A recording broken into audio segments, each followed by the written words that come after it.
This is the Voice of the Land podcast with your hosts, Kevin Arnold and Nick Paulus.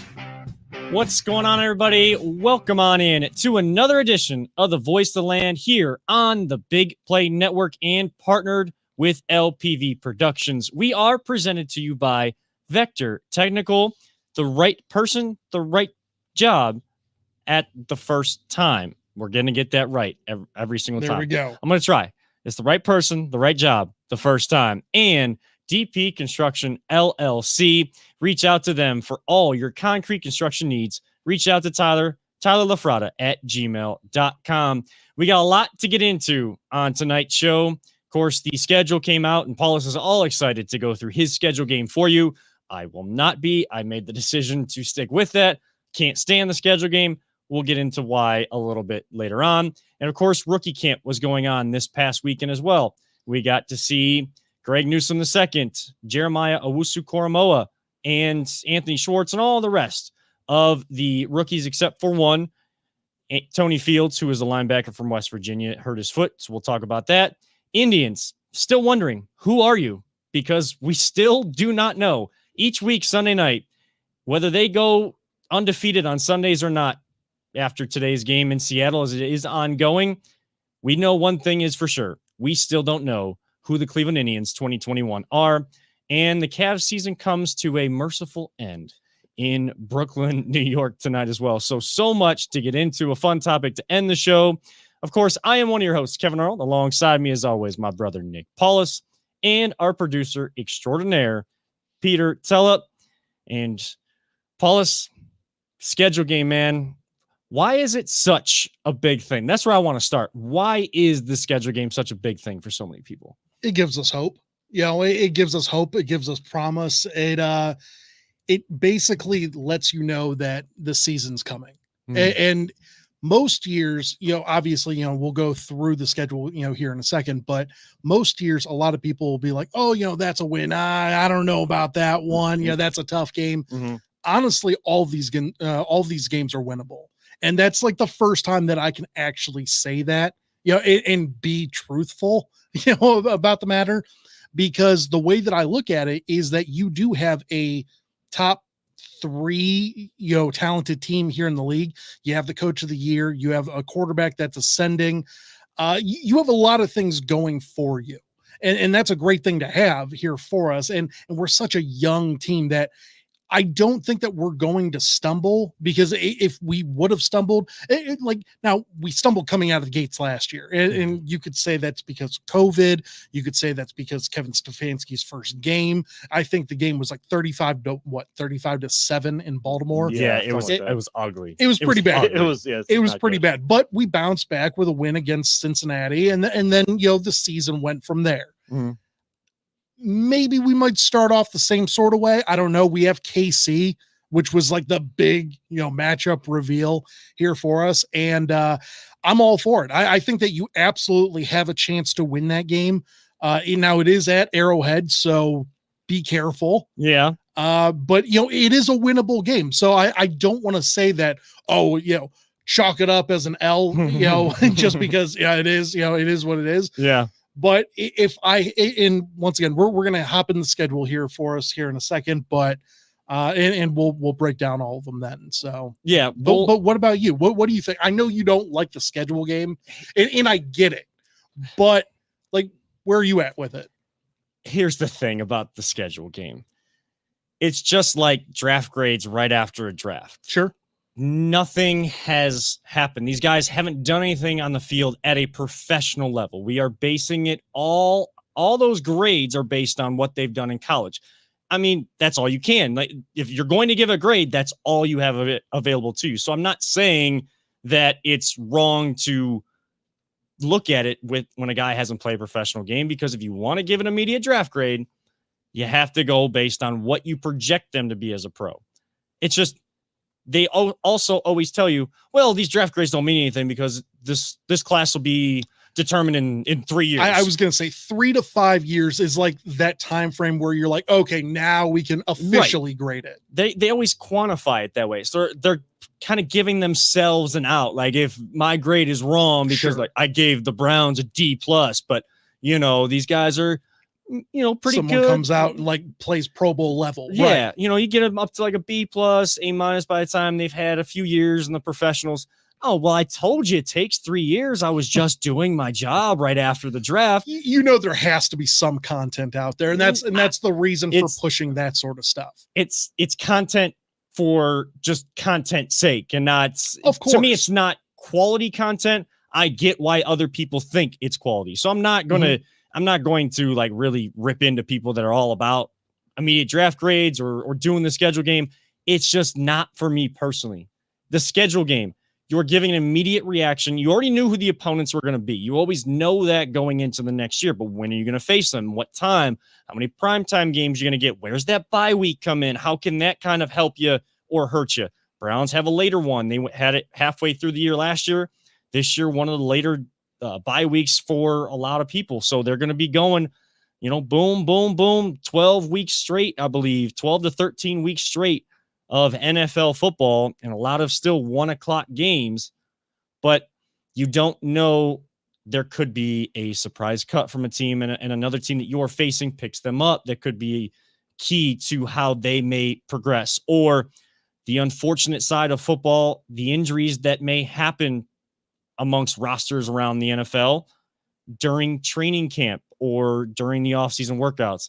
What's going on with the offensive lineman from Denver and being cut? I understand he was working out and there's clauses in these contracts, but they weren't going to pay him anything. And then they just flat out cut him.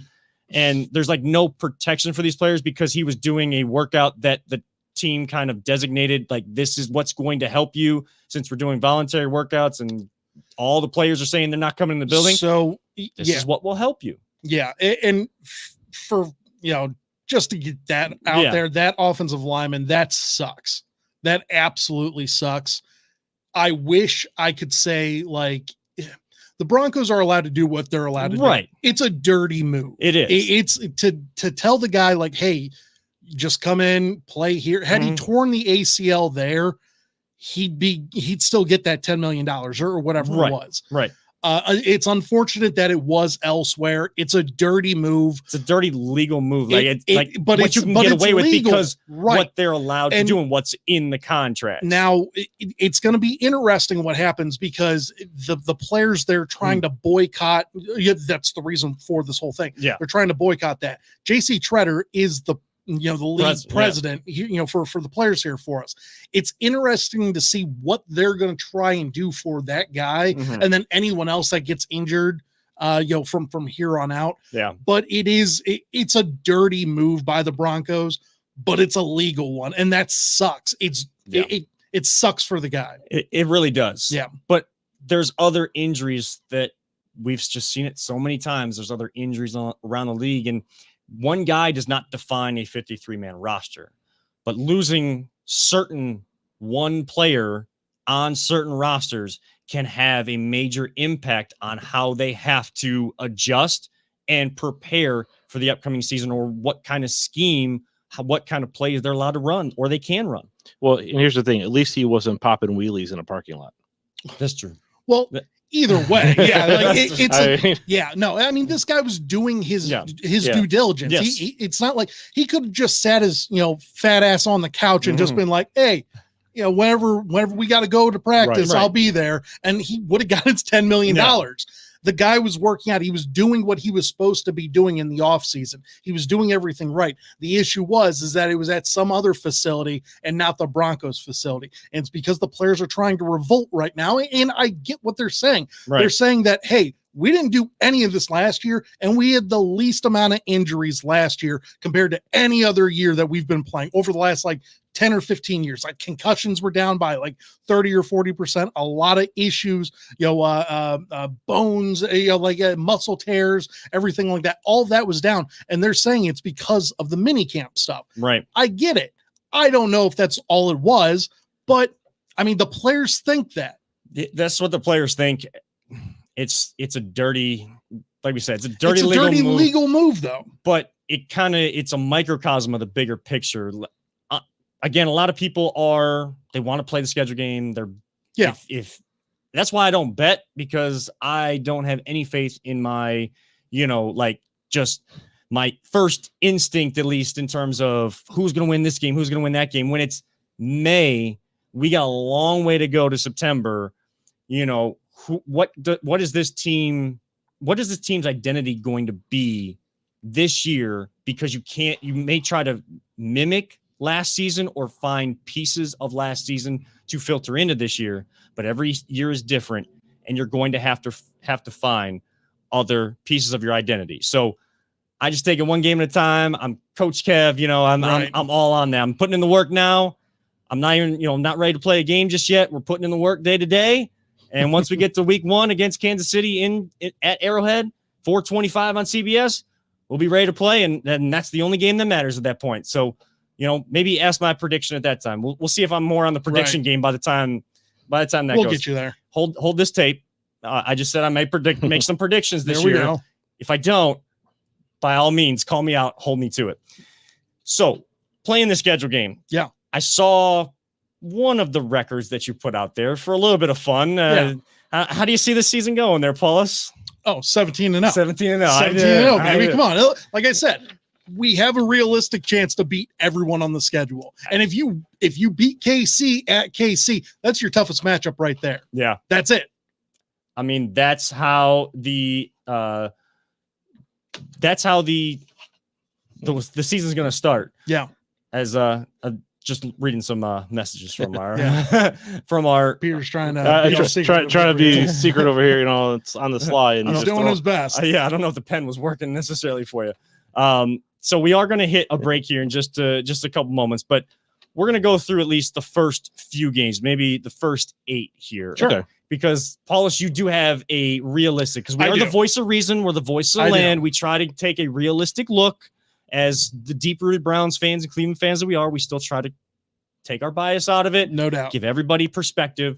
So, week 1 against the Chiefs, how do you see that game actually going? And we have a surprise fan on the board. Okay, there we go. Nick's picks. I like it. Oh, wait for it. Wait for it. Ooh, I can't wait. Make your pick and wait and take a look. Okay. Unfortunately, I think that we start off rough. The last couple of years, we end up with a L. The last 18 years or 17 years in a row, we've had a loss to open up the year. We have a tie.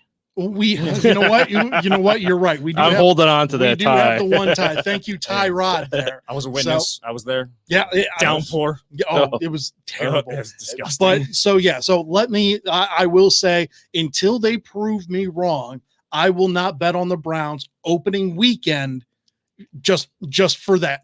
Just for that sake. I do think that they can beat them. Yeah. But once again, prove it to me. All right, you got to prove it to me. You're going KC. I'm going KC. 1. You see? Nice. Okay. See, and that's the thing. That's the only prediction. That's the only thing I can hang my hat on, at least for week 1. If I were to make a prediction in May, Browns haven't won an opener. I'm going to pick against you. I'm going to say you're not going to have success in the opener until you prove us wrong. Like last year, we didn't pick them to go to the postseason because they were talking about it, but they didn't come through in 2019. So we didn't pick them for that until they proved us wrong. They proved us wrong last year. Kevin Stefanski has proven us wrong. Andrew Berry has proven me wrong, especially for how I thought when those hires were made. Sure. And I'm more than willing to come out here and say that. Continue to prove us wrong, Browns. Absolutely. Now, week 2, home opener, Houston Texans, 1 p.m., probably another CBS game. Come on.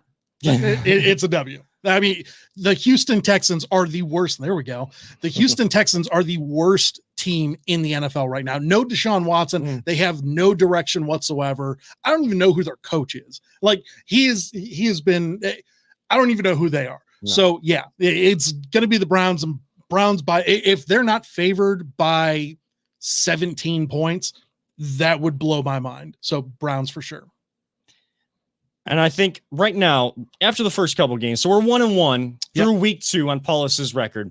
We do need to get a word from our sponsor, though. So on the other side of this break, we will continue Paulus's schedule game, or Nostropoulos' Browns schedule preview for 2021, and talk about the rookie minicamp, some of the storylines coming out of there. Are there any concerns you may have from the storylines that have come out of Bria from this past weekend? We will get to all of that on the other side of this break. You're watching The Voice of Land on the Big Play Network.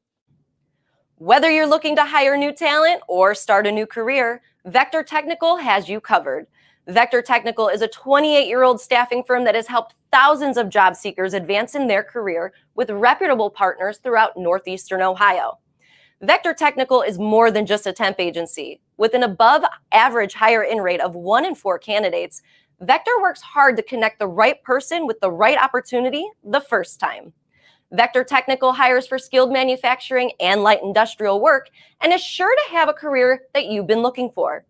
To learn more, visit our website at www.vectortechnicalinc.com. Welcome back inside the Voice of Land, and to those listening to the recording throughout the week on Google, Spotify, and Apple. Thank you so much. You may or may not have heard the ad last week. I'm not sure if we ever get that into the recording. It's a little different, kind of the way it's set up, but welcome on back to Nostradamus's 2021 schedule game for the Cleveland Browns in 2021. And we left off at week 2 with the Houston Texans, the home opener, with Paulus giving the Browns the win. He picked against the Browns in week 1, as we both said. Got to prove it. Got to prove it. Until you win an opener, can't pick you in an opener. So we move on to week 3, where a familiar face could be at the helm for the Bears. The Chicago Bears coming into town. Another 1:00 start on Fox. Where do you see this one going? So obviously I'm going to go with the Browns, at home. That's a win. So that shouldn't be an issue there for us. I do think that we are going to be facing Andy Dalton because it is so early in the year. I don't think Fields is going to beat him out right away. I think Matt Nagy wants to sit Justin for a little bit, try and get him to, learn, behind everyone. I get that. So, so I'm going to go with that. I think Fields does eventually play though, but it won't be at least for our game. So definitely win for, against the Bears. So starting off 2-1. So 2-1 as we head on to the Great North, as Kevin Stefanski will make his return to Minnesota, where he was a coach on the sideline and the offensive coordinator for many years. Up there in Minnesota, he went through the coaching ranks there until he got his head coaching opportunity right here on the shores of Lake Erie in Cleveland, Ohio. And they head to Minnesota, I believe, play in that stadium for the first time, 1:00 against the Minnesota Vikings. Game number 4, Nostradamus, your prediction. Game 4. I think this is going to be closer than you think, but I do expect the Browns to win. I think, Kevin Stefanski knows the background info on Kirk Cousins, Dalvin Cook. I'm not saying that he knows how to stop them immediately, but I think that he has a good understanding of what they're capable of doing. So I think the Browns defense much improved there for us. We'll step up early. We'll get the victory. I think Baker's going to have a huge game against that Vikings defense. So I'm going to go with the Browns 3-1. Off to a pretty solid start. Yeah, solid start there. 3-1, beating the Vikings. X factor in that game, who's always done well for me in fantasy, Adam Thielen. They're the wide receiver on the end. Without Diggs, though, him being keyed on. Yeah, but Justin Jefferson. Justin Jefferson's a dude, but Denzel will be guarding him. Yeah. And then that means whoever you have at number 2, whether it's Newsome, Greedy, Troy Hill's the slot guy, so you really don't think he's going to match up with him. But I do think that Justin Jefferson's probably going to have a good game. Adam Thielen's probably going to ball out somewhere. But, so I'm going to go with that. Thielen kind of lucking into a nice spot there in Minnesota. The dude that they developed in Diggs leaves. Then you get another dude in Jefferson. Let's not say, Thielen has worked his ass off to get how good he is. He can be a dude week to week because he takes advantage of matchups. No doubt. And when guys, he's a good wide receiver. He is. Yeah. He's that guy that you need. He's that security blanket for doubt. the quarterback, just like Jarvis is for Baker, honestly. Absolutely. All right. So heading on to week 5, formerly known as the San Diego Chargers when Paulus lived out there, now known as Los Angeles Chargers, playing in a soccer stadium. That's the only thing that. No, they're at SoFi now. Are they really? I believe they are at SoFi now. So well, then you got any little credit that I could give you, Chargers, is already gone. It's already gone. So week 5 on the road, 4:05 start to that one on the West Coast. Unfortunately, I think that there's, it's probably going to end up being a loss there for us. I think that the game could go either way. But in my prediction here for us, I think Justin Herbert, Baker, they're going to have a battle.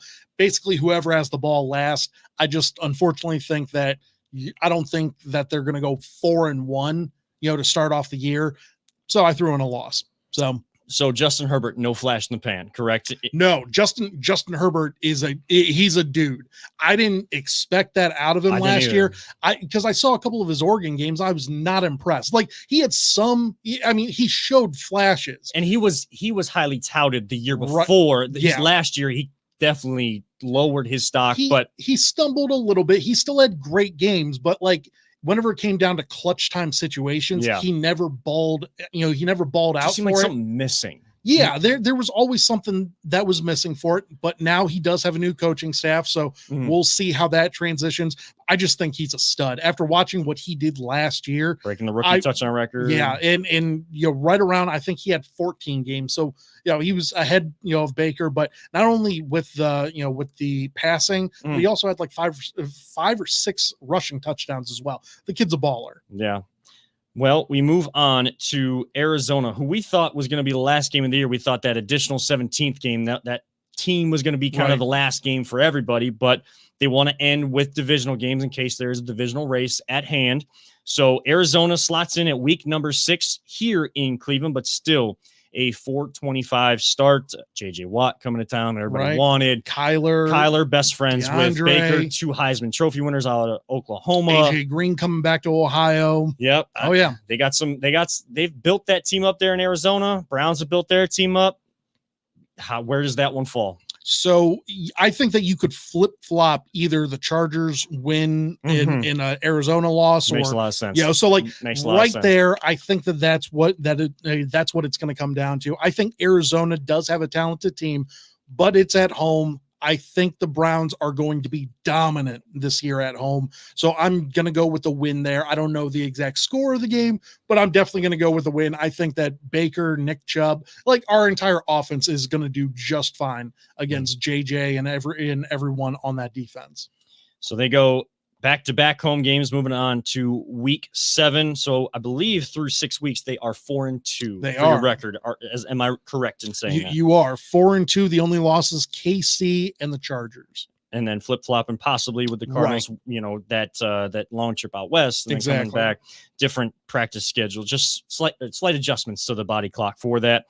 Denver Broncos, who we mentioned earlier in the show, they come to town for week 7. That is a Thursday night game. That is a quick turnaround from Arizona to Denver. Primetime game. I know everyone is saying that the Broncos they're a quarterback away from being a Super Bowl team. I don't believe that unless the quarterback is Aaron Rodgers, which makes everyone better. Yeah. I don't think he's going to be going there, however. So I don't think that the Broncos are really much other than that. I know that they have talent.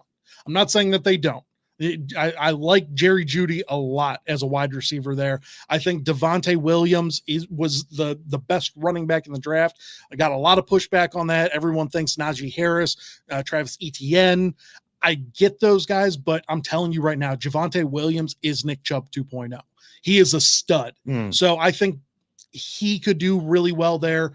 However, I do think the Browns are going to win. Once again, it's a home game. I think the Browns dominate at home, and it doesn't hurt to have, back-to-back games, actually 3 in a row at home there for us, because the following week is against the Steelers. Yeah, and that's the first AFC North matchup. Took up to 8 weeks to get there. That just seems so the odd. Longest in the league. Because it used to be you started with an AFC North and you ended with an AFC North. I understand there's 17 weeks now, but I think there still would have been a way. I think the Steelers and the Bengals, maybe, I think those are the ones that meet the earliest in week 3 or week 4, but Baltimore, they don't have a game in the AFC North to like week 7, week 8 as well. So it's weird how they scheduled that, but Steelers come to town, home game, 1:00 on Halloween, a mid-afternoon on Hallows Eve. Pretty spooky.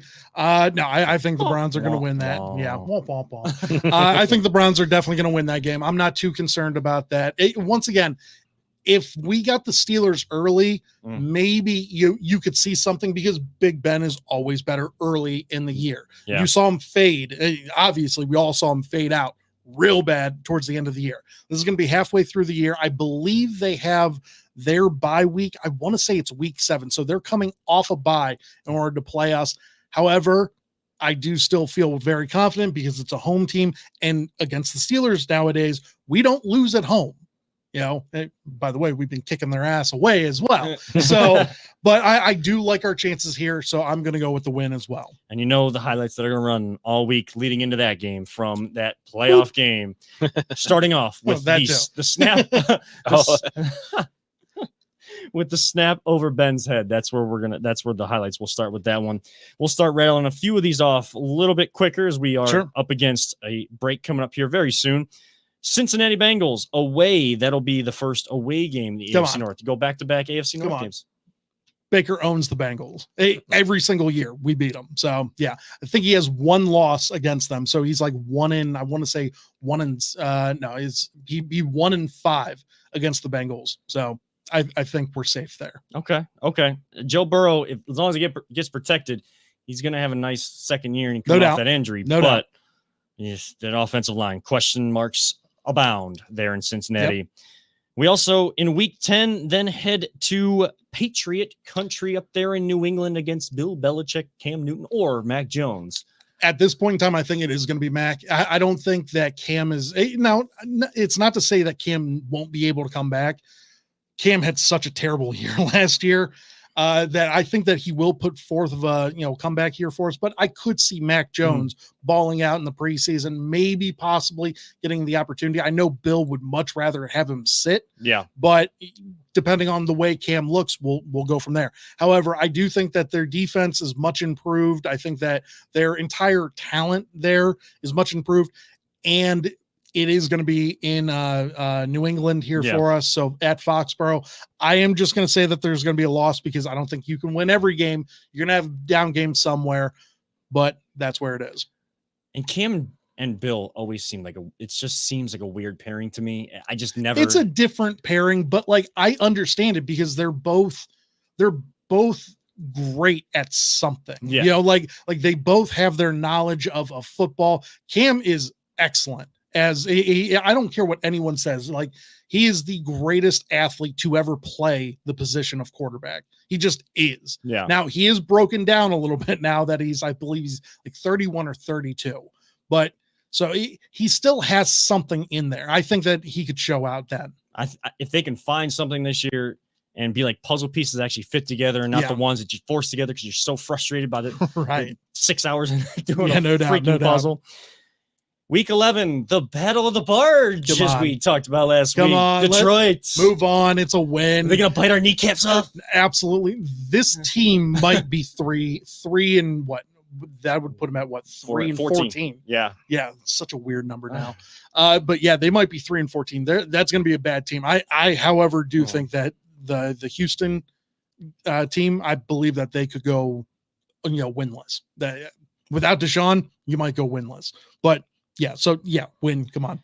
And then a weird scheduling piece. The Ravens away week 12, then a bye week, then they come home. We're not going to have this conversation if the Browns win the bye week anymore because they're not a bad organization. Right. So we're not doing that. They're taking a bye week for the real bye week nowadays. No doubt. But Ravens away and then home. We'll kind of pair these ones two together, week 12 and week 14. So unfortunately, I do think that you are going to split with them. And I think that if you're going to split with them, it's probably going to be they're going to win at home and then we're going to win at home. So I think that they get us there, which is a primetime game. Unfortunately, that is Sunday night football there for us, that we would end up with an L going into the bye week there for us. It is okay, though, because we'll have the bye week. They got to play Pittsburgh the next week, and then they got to play us again. That is a stacked couple of weeks there for the Baltimore Ravens. And then, so once again, I think that we lose that one, but yeah, no, so that does suck a little bit, but just wait. I mean, they're the two best teams in no the doubt. North. They're projected to be the two best teams in the North. If you're going to split easily, that's more of a, a Yale man split, it's two teams doing battle, trying to get a playoff spot, but also an AFC North championship. Las Vegas Raiders, week 15. Let's hope the winds aren't a-flying and the weather like it was last year, but Raiders come back to play us here in Cleveland. Yep. John Gruden, will he get a W over our beloved Browns? Absolutely not. No, I think that they got lucky the last time around. I want to say lucky, but it was because Nick Chubb and Wyatt Teller both weren't there, and we were playing in. I believe that was the windstorm game. Yeah. Whenever it was 50-mile-per-hour winds, I couldn't even open up my door, to get here without it flying. It almost flew off. So I think hopefully we don't have to go through that again. I do believe that once again, we just have such a talented roster. Yeah. I think our talent wins out against Gruden and the boys, coming from Vegas there for us. It was at Vegas. Maybe that's a different story because I think Vegas is going to be the new Miami. For NBA teams going down to Miami, you'd never win in Miami because you're out partying the night before. And then in Vegas, it's going to be the same exact thing for the NFL. So fortunately for us, it's here in Cleveland. I think the boys get it done. We get a W. Then in week 16, Santa comes early for us on the schedule dropout or give out to this as the Browns play the Packers at Lambeau on December 25th. Hopefully all is well in the Paul's household that day, as it'll be a split household. It'll be weird because, once again, my wife is a diehard Packers fan, grew up that way. Her father was. So I understand that. Somebody will be checking the schedule of the station to make sure he's not in there. No doubt. Well, so that's the thing. So I know I'm already going to be working that day. So that sucks. I've already told Kelly, hey, we're just going to have to push, the festivities to the following day. Yeah. Thankfully, that's a Sunday. 26th is a Sunday, so we'll be able to do that. But I do believe that the Browns do win, even if Aaron Rodgers is there. I think that it's a huge home field advantage that they have up in Lambeau there for them. But once again, talent wins out here for us. And I think our defense is such a strong defense there for us. And I think that we might be able to pick apart their secondary that they have up there. Now, since we are up against a break here, I will give you the last two, week 17 and week 18 at the Steelers and home to the Bengals. How does this record finish out? What is the official voice of the land record for the Browns? Win there for us. I think that the Browns destroy the Steelers at home like they do on Monday Night Football here for us. I think they annihilate them, and then I think that they annihilate the Bengals in the final week there for us. At that point in time, we might have already locked up what I believe the Browns will have the first seed in the AFC. A little additional prediction here for us. I believe Baker Mayfield wins the MVP. Ooh. Because we go 13-4. Baker's stats are going to be great there for us. Not good, but great. I'm talking 33 plus touchdowns, minus, under 10 interceptions there for us. I think he has roughly around 39 to 4,000 yards there for us.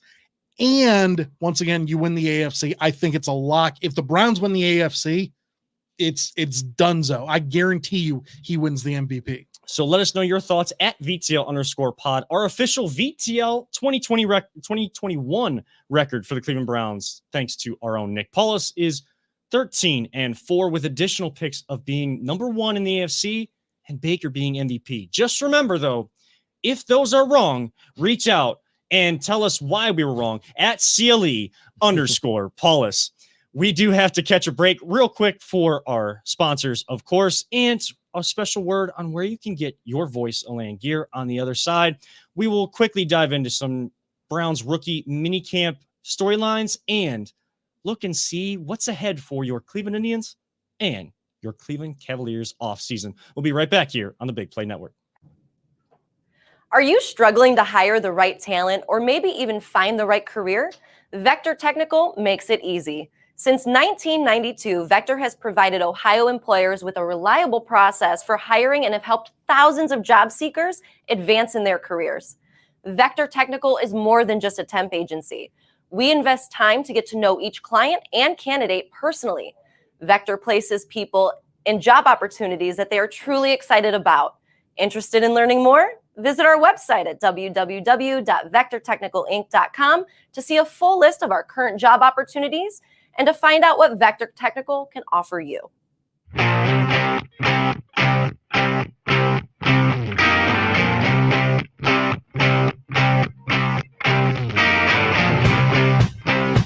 your gear at voiceoftheland.com/shop. Welcome back inside the Voice of the Land here on Sunday, May 16th, 2021. We appreciate everyone who is tuning in live tonight. As we just went through our schedule game, we will take a look through some of the comments here in just one moment to see anybody else's predictions they may have sent us. I know My Info on Twitter sent us his prediction at 12 and 5. So pretty close to Smart man. Remember, if we're wrong, reach out at CLE_Paulus on Twitter. When we're right, reach out at VTL_pod. And when I'm right and I'm wrong, you can reach out either way at Kevin in 7, because I always come through when it matters most in the clutch.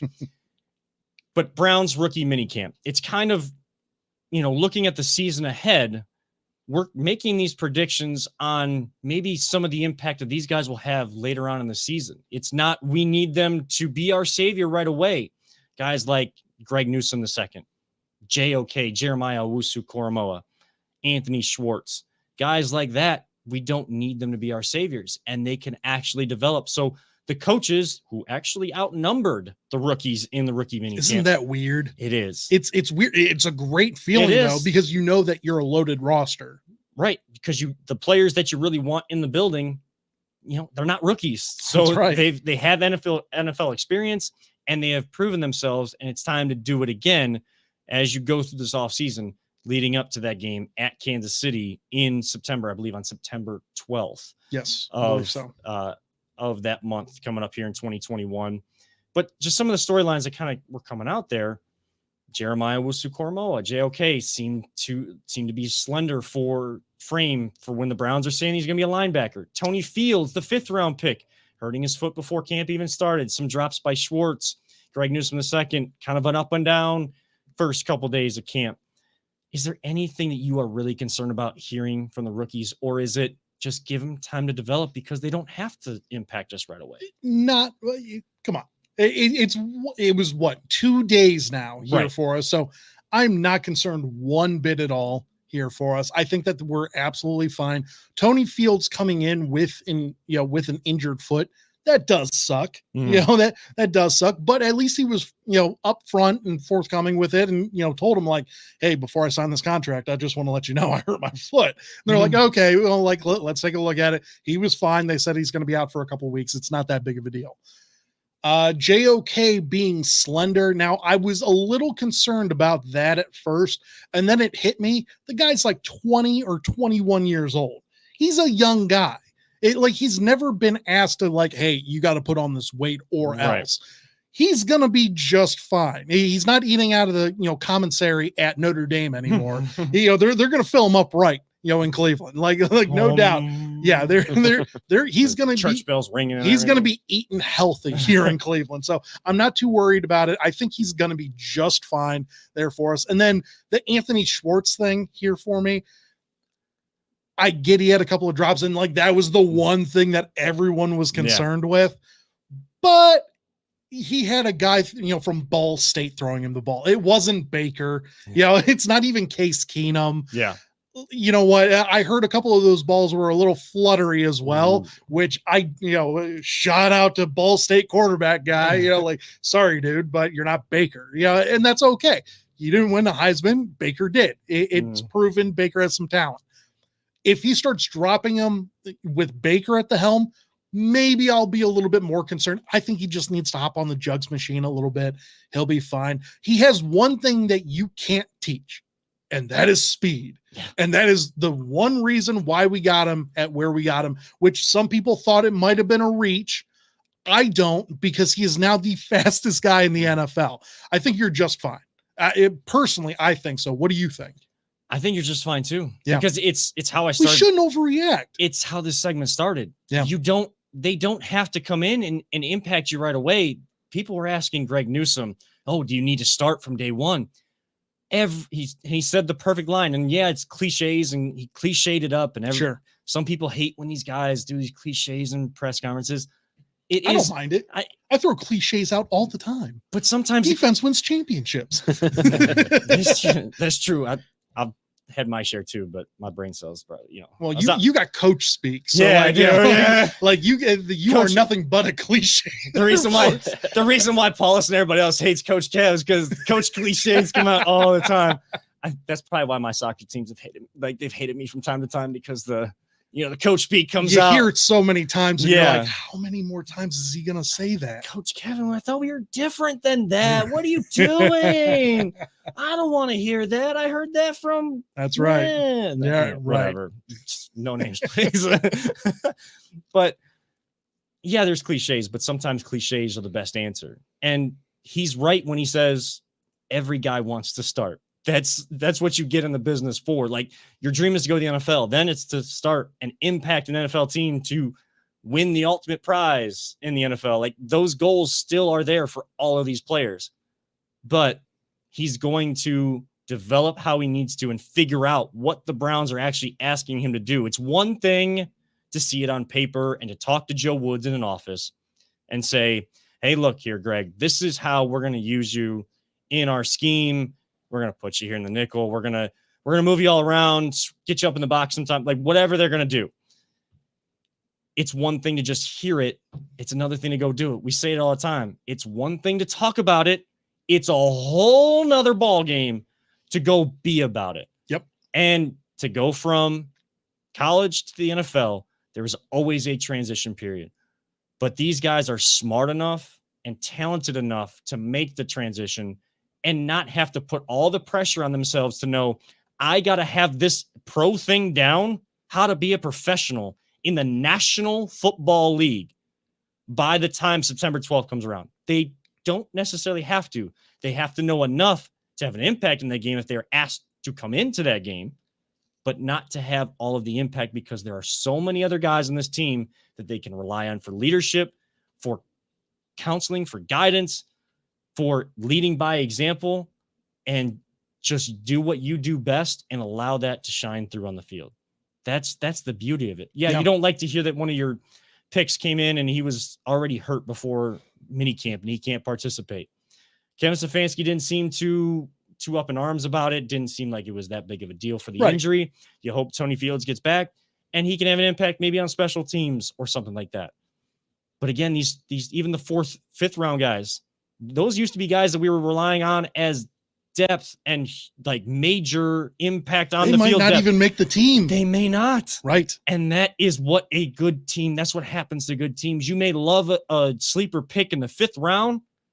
Oh, no doubt. They may not even make the team only because there's just too much talent to make the squad, but they're going to latch on somewhere else. The good thing about this, though, is that even though that they might be late round talent there for us, you saw they're able to confirm who's a good pick in the late rounds or not. Donovan Peoples-Jones was a 6th round selection here for this team.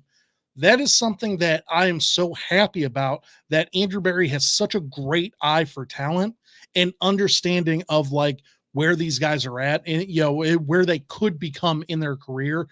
Donovan Peoples-Jones was a top 3 wide receiver coming into college from high school. Michigan did literally nothing with the guy. Basically, I mean, they didn't perform anything with him. They didn't use his talents to his best ability. It's a Jim Harbaugh special there for him. Other than Andrew Luck, he has been a mixed bag of crap as a coach whenever it comes to developing player talent. So Donovan Peoples-Jones, he is one of those guys where you're like, the talent just, there's got to be something there. Yeah. And then he comes in and beats Cincinnati for you. And then he has a couple other great plays. I think he had the touchdown against Tennessee, the 75-yard touchdown. Yes. He had a lot of major plays there for us this past year. I think on like 17 receptions, not a lot, but the guy blocks his ass off too down the field too. So he's a great overall rounded player there for us that can develop and will develop more here for us, coming into the future. It's all about development, and that's a process in itself, but it doesn't have to have the pressure of this process has to be expedited to week 1. And in order for this team to turn things around, this organization to turn things around, I got to be at my absolute best. I got to be better than 8-year veterans in this league to get this thing turned around. Real quick, I know we're up against a break here for us. how many rookies start for this team this coming up year? I will say 2. I believe that Greg Newsome. Now we had 9 rookies last year that started. I believe it was 8 or 9 that all started for us. At least one game. I'll say at least 2. Okay. If possibility of 3 starters, and that's not counting who plays and everything. Sure. Right. But I think a lock would be Greg Newsome and JOK starting at some point during the year, maybe based on a matchup or unfortunate injuries, knock on wood. Oh, yeah. But injuries, anything could happen. Some sort of circumstance. And I think more so based on how their talent goes up against the matchup and what they want to do against a certain team. I think that they could be slotted into the starting lineup, not necessarily in the same game. Yeah. And then Tommy Togiai, defensive tackle, because that is going to be still a question mark. Who rotates in? Who's going to have the biggest impact? And if you find a guy, they're going to end up getting the bulk of the stats. If Togiai can get to the top of that list or near the top, he's going to be rotated in heavily, if not starting a game or 2. I'm 100% with you. I think that those are the top 3 selections there for us. I do think 2 as well. I don't think Togiai will get in there. I'm telling you, though, the tape on Marvin Wilson, the kid out of Florida State that they paid all that money to, that's true. He has some solid tape. Depending on what he does here in training camp, maybe he might be able to sneak his way in and get in over Andrew Billings or maybe even Jordan Elliott, which once again they love that kid. So we'll see. Then on the off chance they sign back Sheldon Richardson, that who conversation knows? becomes moot. Yeah, then it's all done. But I think the 2 positions we really talked about in the offseason, cornerback, linebacker, those are the kind of the 2 spots you would expect maybe a rookie to start at some point, just based on the question marks or how they're going to rotate those guys. Defensive tackle would be one spot to look at, not necessarily a sure thing. But Paulus is right. We do need to hit our final break of the evening. On the other side, we'll see if we're going to look at the Cavs or the Indians, as the Indians lost their first game on a Sunday and the Cavs are currently losing to Brooklyn, who probably aren't playing any of their top guys in this game. And they may end up with the 22 wins on the season and possibly a fun conversation to end the night. You are watching and listening to The Voice of the Land here on the Big Play Network. Are you looking for a career in manufacturing? Vector Technical has you covered. Vector Technical is a 28-year-old staffing firm that is partnered with some of the biggest and the best companies throughout Northeastern Ohio. The recruiters at Vector Technical will coach you through the entire job process and will help you land an opportunity that you are truly excited about. Vector does not add any additional fees and offers benefits as well as free online skills training through Penn Foster.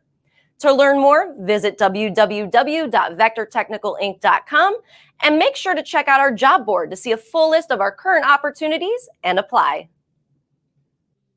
And welcome back on in to The Voice of the Land. Kevin Arnold alongside Nick Paulus and Peter Tellep. And we've been kind of football heavy this evening as, we had to do the inevitable. I guess Thanos, some point I'm going to snap the schedule game away from everybody. But never. Till I can figure out how to actually be Iron Man, I'm just going to have to deal with the schedule game for now. But has been Browns heavy, as we've kind of talked about the schedule. They are going to be 13-4, according to VTL. And some of the rookie mini camp storylines, no concerns from us here. And I'm sure there's not many concerns from any of you Browns fans out there either. I did want to mention one thing. Ed in Columbus hit us up. By the way, thank you, Ed, for watching. If the matchup involves a prominent tight end, then JOK should see some time with his speed and covering abilities. I think JOK is going to be one hell of a cover linebacker for the tight end spot. I think you look at him to be a Lamar guy as well. So Danny Cunningham is saying that he's going to be the Lamar stopper. I don't know about that, but I mean, him and Grant Delpit are very similar right now. So I would go with either of those guys. And JOK's got the in-game quickness too. And that's why he's so good at thumper covering. Too, man. That's why his cover skills were so good at Notre Dame and can project pretty well to the NFL. Yeah. Because of the in-game quickness. You don't need this 4.25 NFL combine or I guess pro day by Anthony Schwartz. You don't need that kind of speed. That speed you can't teach. But there's guys that they don't grade out well on a 40. But they're so quick in a game. Like it doesn't make any sense when they do a 40, right? Why it's slower than you would think, because it's just something they find an extra gear in the midst of the heat of battle. And I think JOK is one of those guys. Does he need to add a little bit of weight? Maybe he's got time to do that. Yeah. Whether before this season, Plenty of time. but you don't want to take away too much of his skill set by having him put on too much either. So Ed in Columbus is right. And shout out to Ed in Columbus for tuning in. Everybody who is tuning in, Ed, of course, one of those big time callers to shows. I do want to just take a moment to send our condolences. If you are a fan of sports talk radio here in town and have been for a long time, I'm sure you've heard the name Dog Pound Lenny. Stan in Brooklyn, Stan the man. He did unfortunately pass away this past Wednesday, a big time caller to WKNR over the years, and of course, which has transitioned to Good Karma Brands and 850 ESPN Cleveland was still the KNR moniker behind it. But he did pass away this past Wednesday at the age of 77. And I do want to send, on behalf of the Voice of Land, myself, on behalf of my family, Paulus's family, Peter's family as well, our sincere condolences and prayers out to his family, his friends, and of course, Paulus, to you guys over there at the station, because I know it's one thing to have callers call in, and you love all the fans that do call in, and we love when people like Ed in Columbus and our fans kind of reach out to us. Stan was on a different level, whether you liked him or not, when he called in or not, right? On a different level for callers, and a big time fan, and definitely a long-standing relationship with all you guys over there at 850. Yeah, no, Stan was the man. I mean, that's exactly his moniker there for him, Stan the man. He really was, and I posted this on Twitter. He was my first call that I ever picked up at ESPN Cleveland as an intern. Just picked it up. Hey, this is Stan. Hey, Stan, how's it going, man?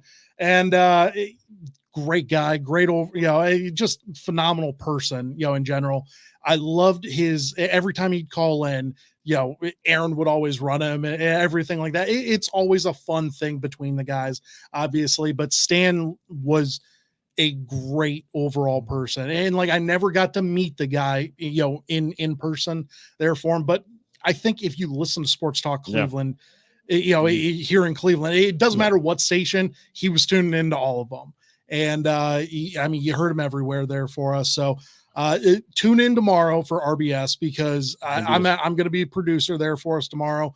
Got a little something special I'm trying to work on right now. So, but yeah, no, rest in peace, Stan. He was seriously a great guy, and not just a caller, but a person in general. A great, phenomenal person. So if you want to hear that special tribute to Stan the Man tomorrow, 9 a.m., really big show on 850 ESPN Cleveland. Get your radio stations or your tune in ESPN apps tuned to 850 ESPN Cleveland for that, starting at 9 a.m.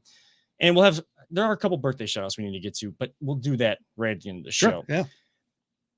Speaking about the sports and the teams that guys like Stan the Man and us and so many other people here in Cleveland are very passionate about, and why we want to get into this industry and do this in front of a microphone. It is one thing to call in, and it's another thing to kind of go from behind the phone and try to step behind a microphone. Yeah. Cleveland Cavaliers end their season tonight. They're losing to Brooklyn. At this point, if they were 14-point underdogs heading into tonight. Yeah. If you bet the over, you got your money. So I don't really like promoting tank, but at this point, try to just stay at 22 wins. Right. You give yourself the best chance. You made the over, you're good. Yeah. We've seen how the lottery goes with the NBA. We'll talk about this more. We'll probably do like a season review as the playoffs kind of start. Look at the playoffs next week as well.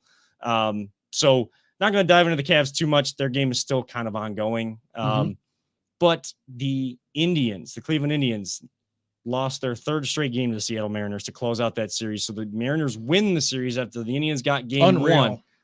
Offense, again, I'm telling you, who are you? Who? Nice. Gotta be. That was good. That was good. Like there we go. It's becoming a thing. I like it. We still don't really know who they are. Shane Bieber ends his streak of 8 strikeouts or more in games at 20 straight games. I mean, he sits alone at the top of that record, but not a great day. He was taken out after 4 2/3 innings. I think detriment to him has been them leaving him in for too many pitches over the last few games. He's been over that 120 pitch mark. you're only just entering month 2. Not probably the best time to do that. You're looking at maybe 100 to 110 on a good night. But if a guy's laboring, like in his last start when he went over 120, he was kind of laboring in that game and then came back out and had over 124 pitches. So it just doesn't, you're stretching a guy out maybe too far. So there's no excuses. You got to execute when you're in a game, and he did not execute today. So he takes the loss. I believe he drops to 4-2. And the Indians, who came into today a game and a half out of the AL Central, drop another game. So they're 2.5 back of leader Chicago, who got a walk-off win 4-3. Yep. 2 runs in the bottom of the 9th against Kansas City on the south side of Chicago to take the lead. Is there any way to really tell who this team is? I was expecting them to win today because Shane Bieber's on the mound, there for us. Bieber didn't have his stuff today, and that happens. 20 straight games of 8 Ks or more. Phenomenal. The number 1 streak, MLB history there for us. So great job, Shane. Unfortunately, it had to end at some point in time. Understandable. It just sucks that it had to happen to a Mariners team that isn't really, knocking the cover off the ball. They're not that great. Over the last 2 games, our 2 through 5 hitters here for us, I just did the calculations on it. 2 of 28 with 7 strikeouts. All 7 of those strikeouts, by the way, coming today here for us. And that was all 7 between 3 through 5 there for us. They try to move Eddie up to the 2 hole today too. It's a dismal play right now, and it sucks. A guy who hit well against us, but not well for us. As of right now. Now it's not the end of the world. No. Once again, we're only 20% of the way through this season. We got a lot of time left, people. I think our team will step back up, pitching, bullpen, everything like that. We'll be okay. We'll get through it. But this offense does need to step up. It absolutely does, especially the heart of the order there for us. Once again, 2 through 5 the last 2 days, 2 of 28. They ain't going to get it done. And you almost got it done today. But once again, if you get a couple more of those hits, especially to start off the game, I'd feel a lot better about our chances. For some reason, we like to score all of our runs, later in the game, 6th inning or beyond. This was last week. I don't know what it is this past week, but going into last weekend, we were the league leaders in runs scored 6th inning or later. And that's a great thing if you want to be Mr. Comeback, but I don't want to be that. I want to win the division. And the only way that you do that is with dominant performances there for us. Yeah, sure. You got to get a couple of wins here and there, late game performances. And that shows that you have a really solid bullpen because it knocks them down. But that offense just needs to step up. And scoring 2 runs in a Bieber start typically might get you the win. But unfortunately, Bieber didn't bring his A game today, and he was a little tired. It happens. Yeah. When your ace can't give you what he usually gives you. Now, I'd like to say that's because of Tito throwing him out there for 121 pitches last week. Made no sense. That pisses me off still, but it is what it is. Right. And that's the thing. He's laboring because he's just, there's not enough time. 5 days seems like a lot, but for a pitcher, it's really not, especially when you're lagging out 120 plus pitches, 2 or 3 straight starts, and then you're asked to go on the road and do that. Now, they only gave up 4 runs. At some point, the offense has to have your pitchers back because the pitchers and the bullpen have been the backbone of this team thus far into this season. If you're going to have any chance to really be a team that's over 500 and contending for a playoff spot, let alone anything else, but that doesn't look like the case at all with this team. Still early. Got to get to Memorial Day. A lot of people like to look at Memorial Day where these teams sit as kind of more of a measuring stick for what the teams could be moving forward in Major League Baseball with them playing so many freaking games. But you are 4-9 outside of your division, 17-8 inside, 4-9 outside. Still too small of a sample size, I think. Too small of a sample size, but kind of almost, not turned around quickly, becoming a theme that could harm the Indians' chances at anything this year. Because guess what? In the playoffs, you don't get to face just your division. And I think it also goes to show where the AL Central is now. Yeah, Chicago is pretty good, and Indians are above 500 at 21-17. there's not much else going on. Minnesota, not good. No, Detroit, still not good. Kansas City, no. even more of a, who are you than the Indians are, because they started off red hot, then they lose a bunch of games in a row, and then they got a couple games up there in Chicago and lose some heartbreakers. So have they won a game recently? Kansas City, because they lost, I think it was like at one point 11 in a row. Yeah, I thought that they won one of these games against the White Sox. Let me just quickly look here on the MLB app, because they just really imploded. Royals did beat the White Sox on Saturday and on Friday as well. I'm not sure if they did a Game busters. Not sure if they did a 4-game set against them. No, they so they came into that series losing to the Tigers, and then they won the first 2. So they took the series against I was just surprised at how they just nosedived. Yeah, big time. After they got swept here, they continued to lose. I think at one time I heard like 8 or 10 in a row. I heard it was 11, I think was up to that. It's hard to keep track. Better them than us. When you came in to find your team, don't ask me to keep track of the rest of it. The rest of the league. I'm just putting that out there. Now I know we wanted to touch on, because Kobe Bryant was part of the Naismith Basketball Hall of Fame class, posthumously inducted by his wife last night with a beautiful speech. Also Tim Duncan, Tamika Catchings, who I loved watching WNBA basketball. Tamika Catchings was one of the women that I loved to watch. Sue Bird still doing her thing out there. Diana Taurasi, some of the young guns, Sabrina Ionescu, Game winner. That's a baller.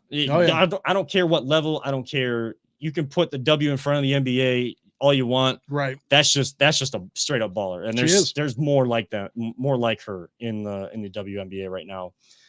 And we were kind of talk about who we thought who is not in a Hall of Fame across all of sports, but I think we'll save that for next week. A little bit of a tease. We're kind of up against our time. We've set a new format here, a new staying on the clock. And as the driver of the ship, when I didn't really want to at some point last week, got to keep us on show clock as much as possible. I like it. And let everybody else enjoy the rest of their Sunday evening. Before we get out of here, I do want to wish a couple happy birthday wishes. And one goes to my mother yesterday, who turned 65. Thank you, Mom, for all the support you've given me for so long. I wish I could have given you so many different things yesterday, but you've continued to give and give and give. And I know that part of my drive to get into this career is the teachings that you've put in me and wanting to make you proud. I know you're already proud of me, and I know my parents and my family are already proud of me, but I always want to make you proud because of what you sacrificed to get me through and get me, enable me to go on the journey that I have these 30 years of my life. And happy birthday, Mom. Happy birthday to, there we go. Happy birthday. And then of course to friend of show, always positive Jay. Yes. Who, he was a little frustrated with himself. I saw him earlier today playing a little softball, right? Yeah, a little slow pitch softball. He played in one of the 2 games that they played today. He's a little frustrated with himself. Boy, his foul balls though were they went into people's yards, and that was he crushed them. He straightened them out a little bit. Yeah, you got a couple of it's homers. It's like my golf swing. Yeah. Oh my God. Yeah. It's one of those swings too. It's like when he sets up, there doesn't look like there's gonna be much power, and then it's just like this quick back. It's that what are they? It's all about hand speed. Yeah, it's all about that hand speed, exit velocity. Like he's especially with slow pitch, because you don't have the velocity of the ball to sort of counteract what's going on with bat. If you swing just real quick with the bat on that, oh my God, I mean, you go forever. If you played baseball or fast pitch, softball, and you transition to slow pitch, that is one of the most frustrating sports to try to play. Just ask my fiance, trust me. But I do want to wish him a happy birthday and continue prayers out to his family as well. Yes. They did have an event today, a family event that nobody wants to have, a family memorial today. So prayers out to his family as well. And hopefully the rest of your birthday has been great. And by the time next Sunday comes around, I'm sure some of those slow pitch hits are going to hit right on over whatever fence is there for you. There's one field without one, so it's just going to keep going and going and going and going. Yeah. But just want to get those birthday shout outs for everyone out there. And Paulus, got a couple other birthday shout outs. Yeah, so Jacob here will be 15 tomorrow. Wow. Happy birthday, so Jake. He's got his birthday tomorrow. And then my wife Debbie, her birthday is on Friday. And we won't say how old she is. 29. 29. There you go. Again. You're saying I got you. I'm learning. Yeah. You're saying I shouldn't have said how old my mom was, right? No, she's Yeah. 29 too. Yeah. She's 29 too. Yeah. They're all Yeah, 29. they're all 29. That's right. They're all 29. Just scrap the number. That's Right. right. No, Well, that's awesome. yeah. Happy birthday to everybody. Yep. I don't have any birthday wishes, but You're just living through us. I'm just living through vicariously through you There guys. you So go. yeah, absolutely. There we go. Happy birthday. Hey, that all goes. We around just the need table. to bring a cake in here for everyone, but like just for us. So Well, We you could- two, we- are, we you might two be- are going to be eating it because gluten dairy free guy over here. we'll find you something. Okay. You want a There's pie? there might be some sawdust around here. We can find for you. Oh, don't even get me started on gluten free bread because that's the way I would describe it. Kelly, so Sawdust. I know we're way up against the clock here for us. Who cares? Yeah. At this point in time, who cares? Kelly wants to switch to a gluten-free diet. No, that's like the only thing that I told her not to mess Don't with. do it. Don't do it. Don't do it. Oh, The only thing that I You're told not her ready. not to mess with when I'm not ready is not to mess with my little burritos. I have Mm. breakfast burritos that my mom like will go and we'll make them, every Sunday, go and make some. And I have them throughout the week. I freeze them, throw them in there. They're fantastic. Just like just egg, sausage, and a little bit Yeah. of cheese, and just wrap it up in tortilla. Now, I told her just not to mess with those. I 'Cause will that is say, my breakfast every like, morning. Debbie's found some gluten-free like pizza crust, Okay. and it's not bad, Right. but it's not good. Well, it's I mean, it's I'm looking for it's good. the problem is it doesn't taste bad. It's Right. the texture is just really See, texture doesn't weird. really bother me that no. It would much, though. it's This would it's- bother me. Okay. Yeah. It's just weird because it Yeah. doesn't taste. It doesn't feel like any pizza. Okay. It's you like know. it's like a separate experience from what else is on the Yeah. pizza. Or if you get gluten free bread and you try to, because I went to Panini's today. Yeah. and I'm not shouting out like we don't have Shout we're not out getting paid, Panini's. you know. But We'll send you a bill. Right. I mean, Put on my tab. hey, we're open for business. There So we go. Yeah. There let we us go, know. Panini's. Because your hot Italian sandwich is really good. I'm sorry that I have to ask for your gluten-free bun option because there's just they try to add a little seasoning to it. There is no jazzing it up. I've heard Trader Joe's has good gluten-free bread. Still haven't made it there. Aldi, Okay. I think, is We got been like said. a Kroger's or a Krieger's or something like that, like near us. So, and they're like all natural and have all that stuff. So I think we're going to try and go there for stuff. The stuff that she's sending me, like telling me like this garlic chicken thing sort of thing going on. Like, okay, I'm down for that. But I don't know, like, Yeah. There's Accept it for what it is, because that's the thing is my problem is when people try to pass off a gluten-free thing so- as the real thing. yeah. No. You want to know how, like, I know it, like, I'm going to say it now, but it's going to get my ass kicked. But like, I told her, like, don't mess with my burritos. We can do whatever else. Yeah. Like, honestly, in back of my mind, I'm like, this gluten-free thing, that's on you. Like, I'm fine with give me all the gluten. But I understand, like, I don't want her making a meal and then I got to make a meal. And it's just like this whole hullabaloo thing. I don't want to do that. So, like, I'm just going to suck it up. And if we eat gluten-free cardboard or whatever it is, I guess I'm going to have to live with that. So That's why you get lunch at work. that's a Yeah. good point. Yeah. We got the winking lizard at the gallery right down there, which Ooh, is, there you go. yeah. message Jana and see what it's like to be the one that has to just Yeah. grin and bear it and Yeah. take on she doesn't do the dairy free with me, which I don't even want her doing the gluten free, but Right. there's so much freaking rice in our cupboard. It's not Rice. See, yeah. I like rice. I love rice too, but it's Yeah. like after a while, like when you had like because it's really the only side dish option you got, Yeah. after you start to see what is in other side dishes that may seem gluten free and they're actually not, Yeah. it becomes a little Okay. little played out. At least it's not that See, it tastes and- bad; it's just played out. And like, I get that. So like, if you have rice, like for 5 straight days, like you're like, Jesus, going, Yeah. come on, man. Like I've had enough of this. I get that.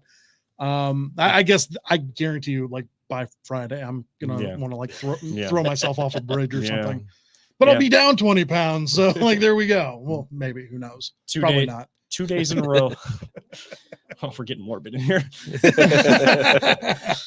2 days in a row of rice. Yeah. Is too many for her. That is it. That's where Okay. we're at. That's where we're at now. It wasn't in the beginning, and I totally get it. And I love you so much. Right. I thank you so much for helping me out with this, because it's not just gluten-free, it's dairy-free, and that is just a whole nother.